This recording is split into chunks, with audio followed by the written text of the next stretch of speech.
우리 교회의 올해의 표어는 예수의 심장이 뛰는 교회입니다. 그리고 1월 첫째 주에 이 예수의 심장이 뛰는 교회라는 올해의 표어를 여러분들에게 함께 나누고 설명해 주면서 오늘 우리가 함께 봉독한 빌립보서 2장 5절의 말씀을 가지고 우리 속에 예수의 마음을 담고 예수의 마음을 품으면 우리 속에 예수의 심장이 뛰는 믿음의 심장과 신앙의 심장과 또 주께서 우리들에게 주시는 그 놀라운 복의 심장이 뛰는 자가 된다 말씀을 드렸습니다. 심장은 그 사람의 중심을 말합니다. 심장의 위치도 우리 몸에 보면 중심에 있습니다. 심장은 또한 우리 몸의 중심을 말할 뿐만 아니라 우리의 뜻을 이야기하고 우리의 의지를 이야기하고 우리의 생각을 이야기합니다. 그런데 여러분 한번 묻겠습니다. 그 심장을 어떻게 우리가 확인할 수 있고 볼 수 있겠습니까? 우리가 이 심장 속에 있는 것을 볼 수 없습니다. 마찬가지로 우리 속에 있는 뜻과 생각과 마음도 볼 수 없습니다. 그러면 우리가 그것을 어떻게 확인을 하느냐 하는 겁니다. 말로 확인을 할 수 있을 겁니다. 그런데 불완전합니다. 말이라는 것은 우리가 알듯이 이 속에 있는 것을 온전히 담지 못할 뿐더러 속과 다르게 나오는 말이 참 많습니다. 우리가 살다 보면 내 마음, 내 생각, 내 뜻과 다르게 내 입에서 나오는 말이 참 많다는 것을 알게 되어집니다. 사람의 말만큼 힘이 있는 것도 없지만 또 사람의 말만큼 믿지 못할 것도 많지 않습니다. 사람의 말은 그 사람의 생각과 마음과 뜻을 온전히 담기에는 부족하다라는 겁니다. 그러면 우리가 이 속에 있는 심장을, 이 속에 있는 마음을 어떻게 알 수 있느냐? 그것은 우리의 삶의 행동을 통해서 알 수 있습니다. 삶의 모습을 통해서 알 수 있습니다. 마음에 없는 행동을 한두 번은 할 수 있지만 마음에 없는 행동을 계속하는 것은 절대로 쉬운 일이 아닙니다. 아니, 거의 불가능한 일입니다. 그러니 그 사람이 어떤 행동을 하는가, 그 사람이 어떤 모습으로 살아가는가, 이것을 보면 그 사람 생각이 무엇인지, 뜻이 무엇인지, 그 속에 품은 의지가 무엇인지, 또 우리가 오늘 여러분들과 나누는 말씀으로 바꾸면 마음이 무엇인지, 심장이 무엇인지 우리가 알 수 있게 된다라는 겁니다. 예수님의 심장을 이 속에 담는다, 예수님의 마음을 이 속에 품는다, 그 말은 그러므로 곧 예수님처럼 예수님을 따라 행하는 자라고 말할 수 있을 겁니다. 말이 아니라, 다른 어떤 것이 아니라 예수님을 따라 행하고 예수님처럼 살아가면 예수님께서 하셨던 것을 그대로 닮아가는 자가 되어지면 바로 이 속에 예수님의 마음이 있고 예수님의 심장이 있는 같은 중심을 가진 자다라는 것이 드러나게 된다라는 겁니다. 예수님께서 이 땅에 오셔서 무슨 일을 하셨는가? 이것이 중요한 이유가 거기에 있습니다. 예수님의 마음을 우리가 담기 위하여서, 예수님의 심장이 이 속에 뛰기 위하여서 예수님께서 무엇을 하셨는가를 알아야만 우리가 그것을 따라가면서 우리도 이 속에 예수님의 마음을 담고 예수님의 심장이 뛰는 자가 되어진다라는 겁니다. 여러분 한번 마태복음 9장 35절 말씀을 다 같이 찾아서 읽어보겠습니다. 마태복음 9장 35절 말씀 한 목소리로 함께 읽어보겠습니다. 마태복음 9장 35절입니다. 시작. 예수께서 모든 도시와 마을에 두루 다니사 그들의 회당에서 가르치시며 천국 복음을 전파하시며 모든 병과 모든 약한 것을 고치시니라. 아멘. 이 마태복음 9장 35절 말씀은 성경에 있는 말씀들 가운데에서 단 한 절로 예수님께서 이 땅에 오셔서 무엇을 하셨는가 가장 잘 요약해 놓은 말씀이다 라고 일컬어지는 말씀입니다. 이 마태복음 9장 35절 말씀은 예수님께서 이 땅에 오셔서 하신 일, 예수님께서 이 땅에 오셔서 이루신 일, 예수님께서 이 땅에 오셔서 어떻게 사셨는가를 한 절 가운데 가장 잘 요약해 놓았다라는 겁니다. 거기에 보면 크게 세 가지를 예수님께서 하셨다라고 말씀합니다. 첫 번째는 가르치셨다라고 말합니다. 두 번째는 전파하셨다라고 라고 말하고, 세 번째는 고치셨다라고 말합니다. 올해 우리 교회의 표어와 그리고 실천 목표가 바로 여기에서 나왔습니다. 예수의 심장이 뛰는 교회, 예수님의 마음을 이 속에 담는 성도, 그들은 삶의 모습을 통하여 무엇이 나타나야 하냐면 이 세 가지 예수님이 이 땅을 살면서 보이셨던 모습들이 나타나야 하는데, 가르치는 자, 전파하는 자, 고치는 자가 되어야 한다는 겁니다. 그 중에 오늘 우리가 살피는 것은 이 첫 번째, 가르친다라는 건 과연 무엇을 의미하고 우리가 어떻게 삶 가운데 이 가르치는 것을 이루는 자가 될 수 있을 것인가. 이것을 우리가 함께 살피고 나누기 원합니다. 예수님께서 이 땅에 오셔서 하셨던 일들 여러 가지가 있지만 이 가르치심이라는 것은 예수님의 가장 처음에 있었던 일이 되어집니다. 예수님은 이제 공생애의 삶을 다 장성하여서 시작하셨습니다. 30쯤이 되셔서 공생애의 삶을 시작하시면서 이와 같은 일을 이루셨는데, 예수님께서 그와 같은 공생애의 삶, 사람들 앞에 드러나는 삶을 사시기 전에 이미 사람들을 놀라게 할 만한 일이 있었다라고 누가복음 2장은 우리들에게 말해줍니다. 마태복음과 누가복음은 예수님의 어린 시절에 대해서 우리들에게 일러주는 구절들이 있는데, 누가복음 2장을 보면 12살 때의 예수님이 경험한 일에 대하여서 우리들에게 적어주고 있습니다. 예수님께서 12살 때 명절이 되어서 예루살렘에 올라가게 되었습니다. 육신의 아버지와 어머니인 요셉과 마리아와 함께 예루살렘에 올라갔습니다. 동네 사람들이 다 같이 올라갔을 겁니다. 때로 올라가서 많은 사람들 틈에 섞여 있었을 겁니다. 그리고 그곳에서 명절을 지내고 다시 고향으로 돌아오는데, 며칠 길을 오다 보니까 요셉과 마리아가 아무리 찾아도 예수님이 보이지 않는 겁니다. 찾다 못 찾아 다시 예루살렘까지 갔습니다. 그랬더니 예수님께서 어디에 계셨느냐? 성전에 계셨는데, 성전에서 그 성전의 교사들, 선생님들, 랍비들과 함께 이야기를 하고 또 말씀을 나누고 있었다는 겁니다. 그런데 그 가운데 나오는 말씀을 우리들에게 어떻게 보고해 주냐면, 듣는 자가, 예수님께서 그때 12살이었는데 12살이셨던 예수님께서 하셨던 말씀을 듣는 자가 다 그 지혜와 대답을 놀랍게 여겼다. 듣는 자가 다 그 지혜와 대답을 놀랍게 여겼다라고 말씀하고 있다는 겁니다. 아직 장성하지도 않았고 아직 공생의 사역을 시작하지도 않으셨습니다. 우리가 성경을 통하여서 보듯이 이스라엘 사회에서 12살의 어린이는 아직 사람으로 취급도 못 받는 그러한 나이였었습니다. 그런데 그 예수님께서 성전에서 말씀을 나누며 가르치기 시작하니까 듣는 자가 그 지혜와 대답을 다 놀랍게 여겼다라고 우리에게 보고해주고 있다는 겁니다. 가르치심은 예수님의 사역 가운데 가장 중요하고 또 가장 먼저였고 또 우리에게 있어서 가장 힘이 있는 것 가운데 하나였습니다.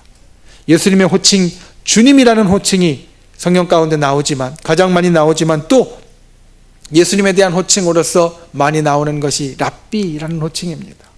당시의 사람들, 예수님 주위에 있던 예수님의 제자들과 그리고 예수님을 믿고 따르는 사람들은 예수님을 주님으로 불렀지만, 다른 사람들은 예수님을 무엇이라고 불렀느냐? 랍비라고 불렀습니다. 그리고 랍비는 우리말로 바꾸면 선생님입니다. 스승입니다. 말씀을 가르치는 자입니다. 예수님께서 이 땅에 오셔서 하셨던 일을 믿지 않는 사람들, 다른 사람들이 볼 때에는 가르치는 분, 그렇게 여겨졌다라는 겁니다. 이 예수님의 가르치심이 우리 가운데 있어야 합니다. 그 가르치심의 능력을 우리가 얻기 위해서 첫 번째로 우리가 기억해야 될 것은 예배의 심장이 뛰어야 합니다.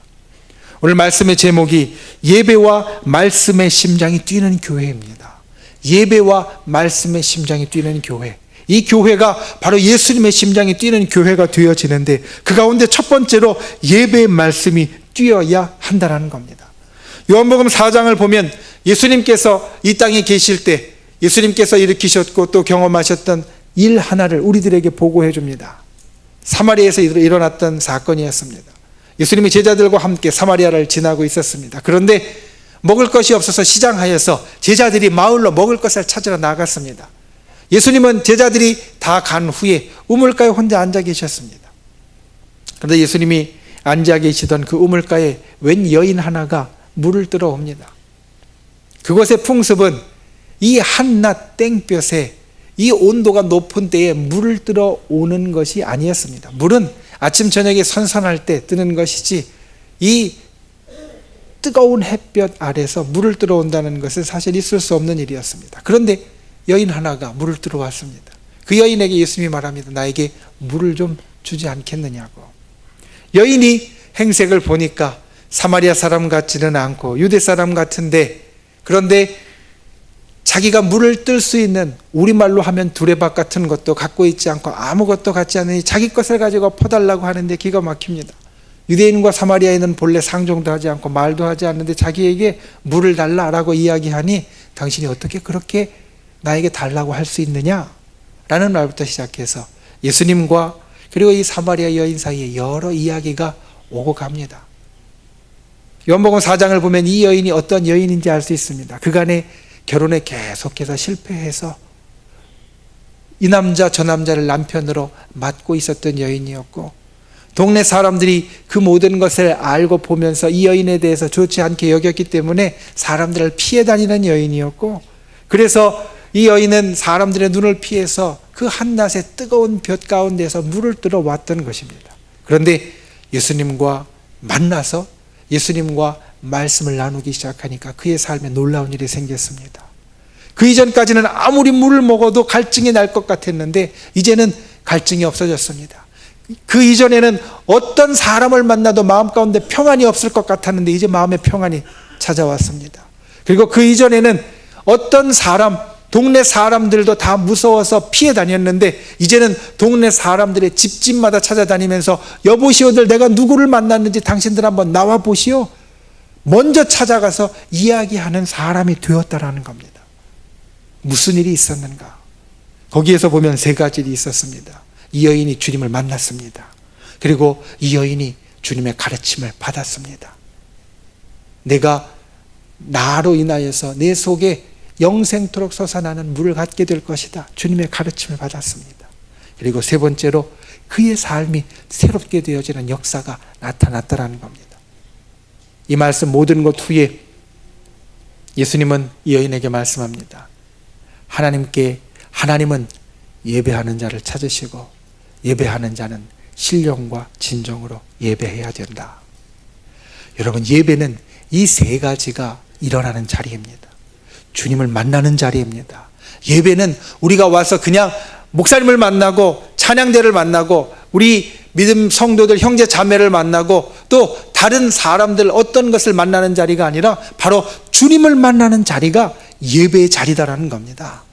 그리고 예배의 자리는 또한 주님의 가르침을 받는 자리입니다. 와서 내 만족을 찾는 자리가 아니라 와서 내가 원하는 어떤 다른 것을 구하는 자리가 아니라 주님의 가르침을 받고 내가 체험을 받는 자리가 바로 예배의 자리가 된다는 겁니다.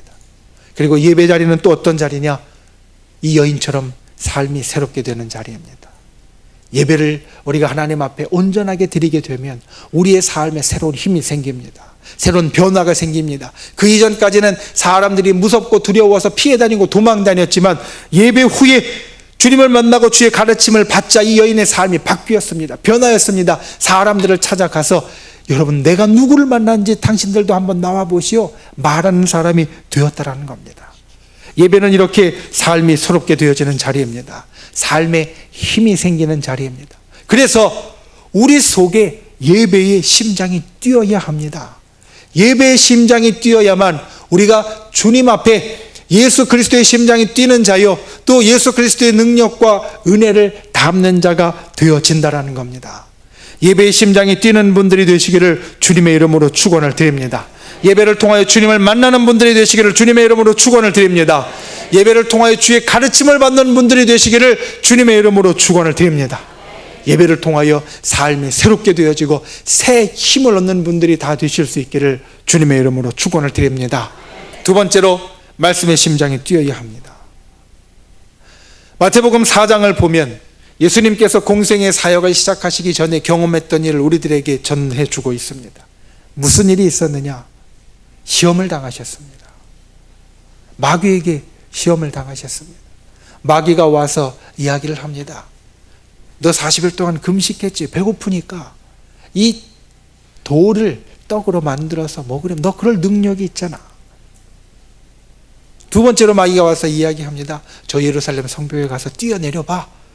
너는 하나님의 아들이니까 내가 뛰어내리면 다치지 않게 천사들이 와서 너를 받쳐주고 내 발이 상하지 않도록 지켜줄 거야. 세 번째로 이야기합니다. 높은 산 위에 올라가서 모든 세계를 보여주며 이 세계가 다 나한테 맡겨진 것인데 내게 절해봐. 그러면 이 세계를 다 내게 줄게. 먹을 것으로 대표되는 우리 인간의 욕심과 욕정과 그리고 성벽에서 뛰어내릴 때 천사들이 그 발을 받쳐주는 것을 통하여서 보는 명예와 영예에 대한 것과 그리고 온 땅의 모든 것을 다 갖게 해준다고 하는 소유에 대한 것이나 우리가 이 땅을 살면서 우리가 반드시 경험하게 되어지는 우리의 유혹, 우리의 힘든 것, 어려운 것 그런 것들을 예수님은 그 시간에 마귀를 통하여서 시험을 받으셨습니다. 그런데 어떻게 그것을 이기셨느냐? 어떻게 그것을 이겨내고 천사들이 와서 수종들도록 만드셨느냐? 바로 말씀으로 이기셨다라는 겁니다. 말씀으로 이기셨다라는 겁니다. 사람이 떡으로만 살 것이 아니요 하나님의 입에서 나오는 말씀으로 살 것이니라. 이것이 첫 번째 시험을 이긴 신명기의 말씀이었습니다. 두 번째, 주 너희 하나님을 시험하지 말라. 이 역시 신명기에 나오는 하나님의 말씀이었습니다. 세 번째, 오직 주 하나님만 섬기고 그에게만 절하라. 이것 역시 신명기에 나오는 하나님의 말씀이었습니다. 예수님은 그 시험을 이기는데 어떻게 이기셨느냐? 바로 말씀으로 이기셨다는 겁니다. 여러분, 말씀에는 이와 같은 권능이 있습니다. 왜 말씀에 이와 같은 권능이 있는가? 그냥 우리가 보는 이 말씀이 이 땅에 있는 다른 책들과 같이 좋은 구절들을 좀 적어놓은 그런 말씀에 지나지 않습니까? 이렇게 혹시 반문하실지 모르겠지만 이 말씀이 어떠한 말씀이라고 우리에게 이야기해 주시느냐? 요한복음 1장 1절 말씀을 보면 태초에 말씀이 계셨고 이 말씀이 곧 하나님이시다. 이 말씀이 곧 하나님이시다. 우리에게 이와 같이 전해주고 있습니다. 이 말씀은 그냥 새겨져 있는 글자들이 아니라 바로 하나님 자체이시기 때문에, 하나님 우리들에게 보여주신 것이기 때문에, 하나님 우리에게 증거해 주신 것이기 때문에, 하나님을 우리에게 나타내 주신 것이기 때문에 이 말씀이 권능이 있다는 겁니다. 그 말씀의 심장이 뛰어야만, 이 말씀을 향한 심장이 뛰어야만, 그래서 우리가 이 땅에서 힘 있는 삶을 살아갈 수 있습니다. 프랑스의 세계적인 문어인 빅토르 위고가 하루는 가느다란 나뭇가지 끝에 앉아서 노래하는 새를 보게 되었습니다. 여러분, 아무리 새가 가볍다고 해도 가느다란 나뭇가지 끝에 있으면 그 나뭇가지가 흔들흔들 할 겁니다. 그런데 그 흔들리는 나뭇가지에서 노래를 하는 새를 보고 위고는 이렇게 말합니다. 새는 나뭇가지가 흔들리는 것을 느끼면서도 자기에게 날개가 있다는 것을 알기에 노래를 부를 수 있다라는 겁니다. 나뭇가지가 흔들리는 것을 알면서도, 그리고 흔들거리다 잘못하면 자기가 튕겨가거나 아니면 이 나뭇가지가 부러질 수 있다는 것을 알면서도 새는 자기에게 날개가 있다는 것을 알기 때문에 노래를 부를 수 있다는 겁니다. 우리가 이 땅을 살아갈 때 우리에게 마치 가느다란 나뭇가지 끝에 앉아있는 것 같은 때가 많이 있습니다. 흔들흔들 위태하고 이것이 언제 부러질지 모르고 내가 언제 여기에서 튕겨갈지 모르는 것 같은 때가 우리에게 많이 있습니다. 그런데 그때에 우리의 입술 가운데 어떻게 하면 노래가 끊기지 않을 수 있느냐? 바로 말씀이라는 날개를 달면, 말씀이라는 든든한 기초를 우리 가운데 세워놓으면 우리가 여전히 노래하는 새가 될 수 있다는 겁니다.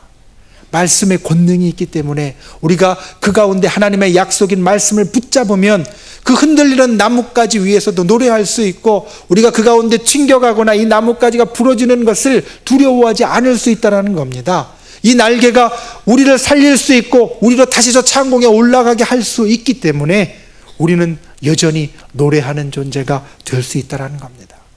이와 같은 것을 만드는 것이 바로 말씀입니다.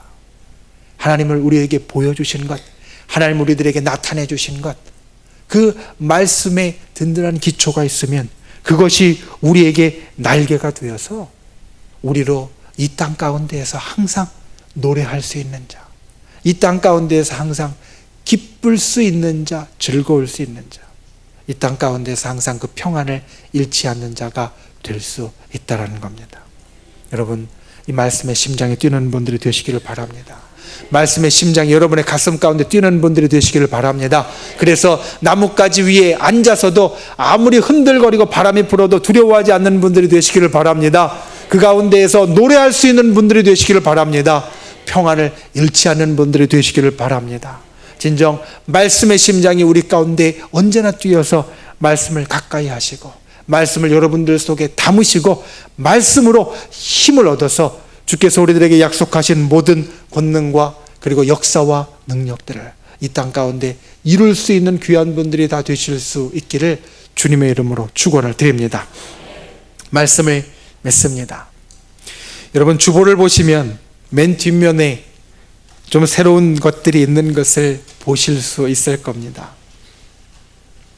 맨 뒷면에 제일 밑에 보면 우리 교회를 섬기는 분들이 있고, 그 위에 보면 우리 교회가 돕는 분들이 있고, 그리고 가장 위에 보면 우리 교회에 대한 소개, 예전에 여러분들과 함께 우리 교회 프라이드 집회를 하면서 나누었던 것들이 그 가운데 있습니다. 4가지 중에 첫 번째 보면 이렇게 적어 놓았습니다. 우리 교회는 복음의 정수를 지키며 시대를 밝히는 참된 그리스도인의 가치관을 제시해가는 교회입니다. 여기에는 우리 교회가 이제까지 걸어왔던 것이 있고 또 앞으로 걸어갈 것이 있습니다. 우리 교회는 이제까지 복음의 정수를 지키는 교회였습니다. 여러분, 58년 동안 그 복음의 정수 기본을 지킨다는 건 사실 쉬운 일이 아닙니다. 그간에 참 여러 가지 일들, 여러 가지 사건들, 또 여러 가지 때로는 어렵고 힘든 것들이 있었지만 우리 교회는 그 가운데에서 오로지 복음을 지켰던 교회입니다. 하나님의 말씀에 그 가장 기본을 지켰던 교회입니다. 그리고 그것을 가지고 앞으로 이 땅을 살아가는데 어떻게 주님 앞에 가까이 나아가고 살아갈 것인가, 그리스도인의 가치관을 우리가 보여줄 수 있기를 원합니다. 그래서 우리 속엔 예수의 심장이 뛰어야 합니다. 우리 교회에 예수의 심장이 뛰어야 합니다. 그리고 그 가운데 첫 번째로 말씀과 예배의 심장, 예배와 말씀의 심장이 그치지 않아야 한다는 겁니다. 이것은 생소한 것이 아닙니다. 우리 속에 이미 뛰어왔던 것이고 우리 교회 가운데 이미 뛰어왔던 겁니다. 예배와 말씀의 심장이 그치지 않고 이어온 것이 바로 우리 교회고 또 저와 여러분 이 교회 안에 신앙생활하는 우리가 되어집니다. 이것이 계속 되어져야 합니다. 계속 되어져야 우리가 그 가운데 변함없는, 아니 더 큰 능력을 우리가 주님께로 받을 수 있다는 겁니다. 예수의 심장이 뛰는 사람은 예배와 말씀의 심장이 뛰는 사람입니다. 그리고 예배의 심장이 뛰는 사람은 예배를 통하여 주님을 만나고 주의 가르치심을 받고 삶이 새 힘을 얻도록 바뀌는 사람이고, 말씀의 심장이 뛰는 사람은 말씀의 권능을 힘입어서 어떠한 일이 닥쳐도 흔들리지 않고 노래할 수 있는 사람입니다. 저와 여러분이 그와 같은 예배와 말씀의 심장으로 이 속에 예수님의 심장, 예수님의 마음을 담는 분들이 되실 수 있기를 주님의 이름으로 축원을 드립니다.